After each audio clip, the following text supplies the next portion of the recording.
বন্ধুরা নমস্কার, যতন অনুকূলঙ্কার। আমাদের আগরতলার রাজভবন থেকে খবর বেরিয়েছে যে এখন থেকে আর আগরতলাতে রাজ্যপালের বাড়িটা, মানে যেটাকে এতদিন ধরে আমরা রাজভবন হিসেবে চিনতাম, সেটা এখন আর রাজভবন হিসেবে চিহ্নিত থাকবে না। এটা এখন থেকে লোকভবন হবে।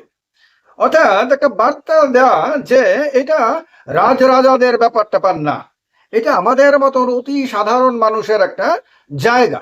অর্থাৎ রাজ্যপাল মশাই, যিনি এতদিন রাজভবনে রাজার মতন থাকতেন, তিনি এখনো থাকবেন রাজার মতনই।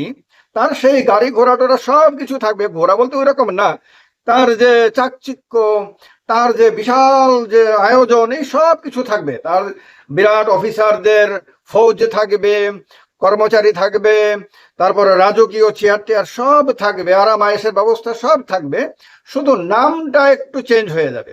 নামটা আমাদেরকে এটা বোঝানোর জন্য যে এই বাড়িটা রাজাদের বাড়ি না, এটা রাজমহল না, এটা লোকমহল। এটা আমাদের মতো অতি সাধারণ মানুষদের এখানে যাওয়া যায় আর কি, আমরাও যেতে পারি, এখানে মাথা ঘুরিয়ে পড়ে যাব না আর কি। যখন আমরা জানলাম যে এটা লোকভবন, তখন আমরা বুঝতে পারবো যে এটা মাথা ঘোরানোর মতন ব্যাপার না। ভেরি ইন্টারেস্টিং ব্যাপার, তাই না? আমাদের রাজ্যে যে একজন রাজ্যপাল আছে, বিশ্বাস করবেন, এই খবরটা পড়ার পরে আমার আরেকবার মনের মধ্যে জাগলো, হ্যাঁ, পশ্চিমবঙ্গে যেমন রাজ্যপাল আছে, যেটা আমরা সারা বছর বুঝতে পারি। বসে আছি আগরতলাতে, কিন্তু সারা বছর দেখি পশ্চিমবঙ্গের রাজ্যপালের খবর। মিডিয়া, পত্রপত্রিকা খুললে, টিভি চ্যানেল খুললে অনেকবার কলকাতাতে রাজ্যপাল সেখানকার রাজ্য সরকারকে কি বলল, কিভাবে আপনার টেনশনে ফেললো, এইগুলি নিয়েই, বা কোথায় কোথায় তিনি গেলেন, সাধারণ মানুষের দুঃখ দুর্দশা দেখার জন্য সব গেলেন টেলেন, এবং কি কি মন্তব্য করলেন, এগুলি সব আমরা পাই।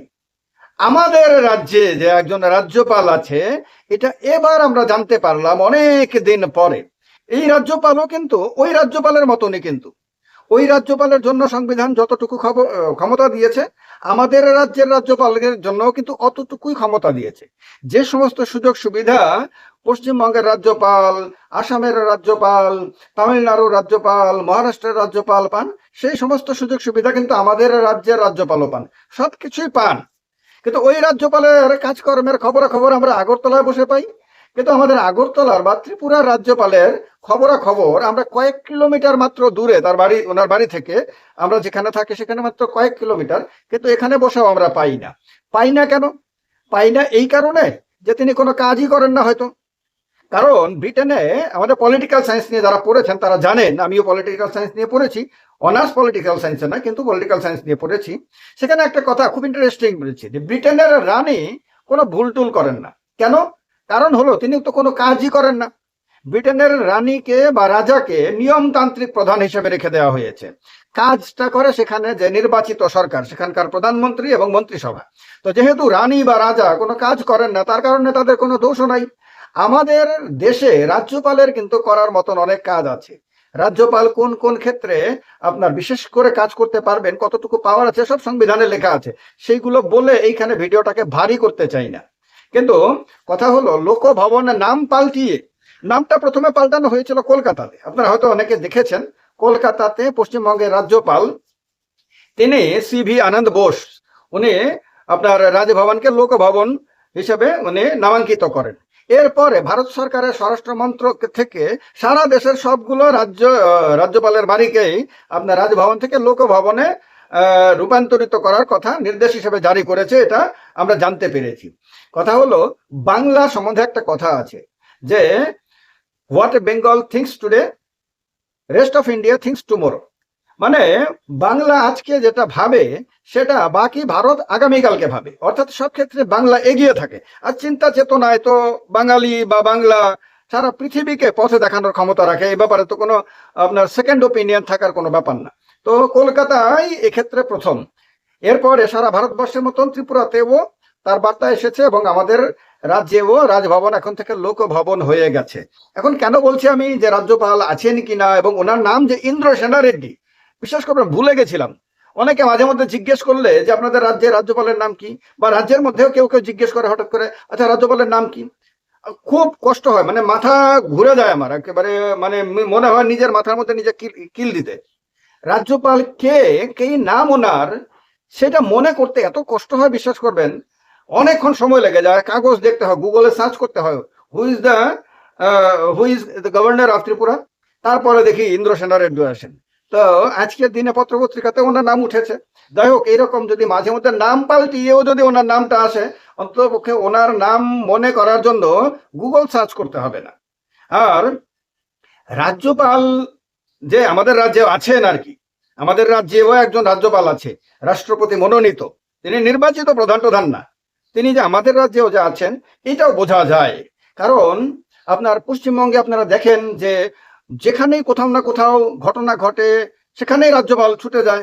আমাদের রাজ্যে কি শুনেছেন কখনো মানুষের বাড়ি ঘরে হামলা হলে, কোথাও কোনো উৎপাত হলে, কোনো উল্টোপাল্টা কাজ হলে, কোনো রকম ভাবে জনবিরোধী কোনো কিছু হলে পরে রাজ্যপালকে সেখানে ছুটে যেতে দেখেছেন কখনো?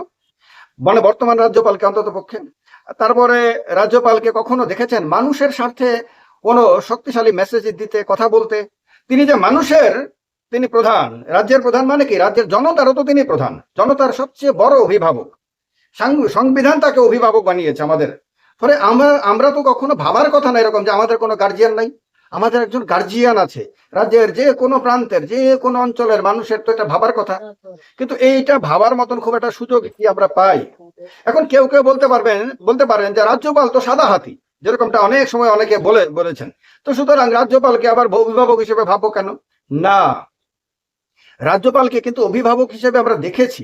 আপনাদের মনে আছে পিবি আচারিয়া নামে ত্রিপুরা একজন রাজ্যপাল ছিলেন 2014-15 এরকম সময়কালটাতে। আমি ওনার সঙ্গে ব্যক্তিগতভাবে পরিচিত হয়েছিলাম, ওনার কাছে একাধিকবার আমি গেছিলাম। বেশ কয়েকজন রাজ্যপালেরই কাছে আমি বিভিন্ন সময়ে গেছি অ্যাজ এ জার্নালিস্ট, বিশেষ করে সাংবাদিক হিসেবে। আপনার অনেক রাজ্যপালের আমি ইন্টারভিউ নিয়েছি, কোনো রাজ্যপালের সঙ্গে বেশ ঘন্টাখানেক 1-1.5 ঘন্টা বসে আপনার আড্ডাও দিয়েছি, এরকম আছে। তো এরকম ঘটনা হয়েছে, রাজ্যপালদের বেশ কয়েকজনের সঙ্গে হয়েছে। কিন্তু পিবি আচার্য নামে একজন রাজ্যপাল ত্রিপুরা রাজ্য পেয়েছিল, তাকে দেখার পরে, তার সঙ্গে কথা বলার পরে বা তার অ্যাক্টিভিটি দেখার পরে আমার মনে হয়েছে যে হ্যাঁ, রাজ্যপাল বোধহয় এইরকমই হওয়া উচিত। তিনি কর্ণাটকের মানুষ ছিলেন, বয়স্ক ছিলেন, কথাবার্তা, তার ভাবভঙ্গিমা, তার স্নেহ মমতা সবগুলো দেখে মনে হয়েছে যে একজন পিতৃতুল্য অভিভাবক। তো পিবি আচার্যার পরে আমাদের এখানে পশ্চিমবঙ্গ থেকে তথাগত রায় নামে একজন রাজ্যপাল এসেছিলেন। তিনি আমাদের রাজ্যের কোনো উপকারে আসতে পেরেছেন কিনা সেইটা মানে বলার জন্য একটা মানে কাউকে পিএইচডি করতে হবে।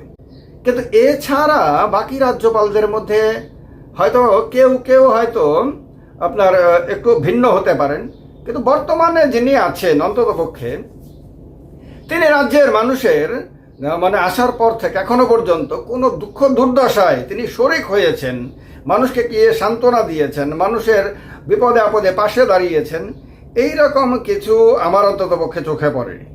আপনাদের মধ্যে কি কারোর চোখে পড়েছে? বা আপনাদেরকে মনে হয় যে রাজ্যপাল যে পদটা আছে এবং রাজ্যপালকে রাখার জন্য যে বিরাট রাজপ্রাসাদের মতন আয়োজন, বিরাট যে রাজভবন, যতই নাম পাল্টানো হোক না কেন রাজার মতন ব্যবস্থা, তো সুতরাং রাজভবনে মনে করা যেতে পারে। তো এইগুলো সমস্ত কিছু করে রাজ্যবাসীর কি তেমন কোনো লাভ হচ্ছে? আর রাজ্যপাল কেউ যদি যুক্তি দেখান যে রাজ্যপাল কি করার আছে, রাজ্যপাল তো ভাই মানে এখানে ওখানে দৌড়ানোর কথা না, প্রত্যেকটা ব্যাপারে নাক গলানোর কথা না, তাহলে ঠিক, ওকে সাপোর্ট করি আমি। তাহলে পশ্চিমবঙ্গের রাজ্যপালের ক্ষেত্রেও তো একই কথা প্রযোজ্য হওয়ার কথা, তাহলে তামিলনাড়ুর রাজ্যপালের ক্ষেত্রেও তো একই কথা প্রযোজ্য হওয়ার কথা। তাহলে দিল্লিতে যখন অরবিন্দ কেজরিওয়াল মুখ্যমন্ত্রী ছিলেন, তখন দিল্লিতে যিনি উপরাজ্যপাল ছিলেন বা কেজরিওয়াল বা তারপরে আতিশি ছিলেন, তাদের সময়ে যিনি উপরাজ্যপাল ছিলেন তার ক্ষেত্রেও তো একই কথা প্রযোজ্য হওয়ার কথা। তাহলে এক রাজ্যের রাজ্যপাল একরকম, আরেক রাজ্যের রাজ্যপাল আরেক রকম থাকবেন, এরকমটা তো হওয়ার কথা না। সংবিধান তো আলাদা আলাদা রাজ্যের রাজ্যপালের জন্য আলাদা আলাদা পাওয়ার, আলাদা আলাদা ডিউটিজ এরকম তো করে দেয়নি সংবিধান। রাজ্যপাল সবার জন্য একরকম আপনার ক্ষমতা, অধিকার, দায়িত্ব, কর্তব্য সবকিছুই একই রকম ভাবে করে দিয়েছেন। তাহলে ভিন্ন ভিন্ন রাজ্যে ভিন্ন ভিন্ন রকমের কেন? আবার একই রাজ্যে, আমি তো বললামই, পিবি আচার্য একরকম, আবার ইন্দ্র সেনা রেড্ডি আরেক রকম। একই রাজ্যে আলাদা আলাদা ব্যক্তি আলাদা আলাদা রকম কেন? তাহলে পিবি আচার্য ওনার সময়ে রাজভবনকে লোকভবনে লেখা হয়নি, কিন্তু উনি লোকের, সাধারণ লোকের প্রতিনিধি হয়ে গেছিলেন, সাধারণ লোকের অভিভাবক হয়ে গেছিলেন। বর্তমানে রাজ্যপালের বাড়িটা এখন থেকে আর রাজভবন থাকবে না, এখন লেখা থাকবে সাইনবোর্ডে লোকভবন। কিন্তু তিনি কি মানুষের প্রতিনিধি হতে পারবেন?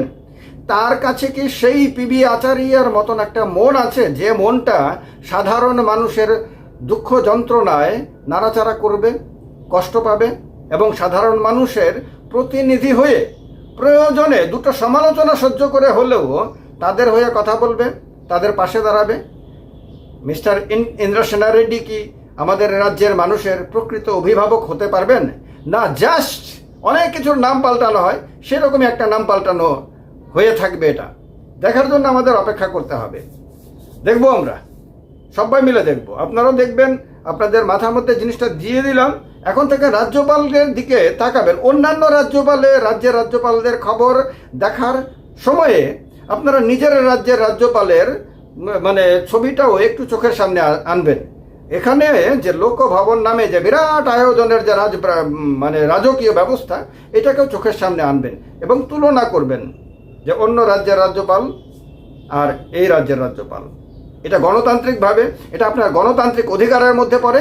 শুধু অধিকার বলবো না, এটা আপনার গণতান্ত্রিক দায়িত্বের মধ্যে পড়ে। কারণ আপনার সেবার জন্য নিয়োজিত যারা যারা রয়েছেন, মন্ত্রী হোক, বিধায়ক হোক, সাংসদ হোক, রাজ্যপাল হোক, প্রধানমন্ত্রী হোক, রাষ্ট্রপতি হোক, তারা প্রত্যেকে আপনার সেবার জন্য নিয়োজিত। তারা সেই সেবার কাজটা ঠিক মতন করছেন কিনা সেইটা দেখার দায়িত্ব আপনার, সাধারণ জনতার, সাধারণ মানুষের। সাধারণ মানুষ যদি এইটা ভালো করে তাদের এই দায়িত্বটা পালন করে, তাহলে ওপরে যে কোনো পদে বসে থাকা যে কোনো ব্যক্তি নিজের দায়িত্ব পালন করতে বাধ্য থাকবেন। এটাই গণতন্ত্রের গ্যারান্টি। ভালো লেগে থাকলে লাইক করে দিয়ে, কমেন্ট করে দিয়ে থামবেন না।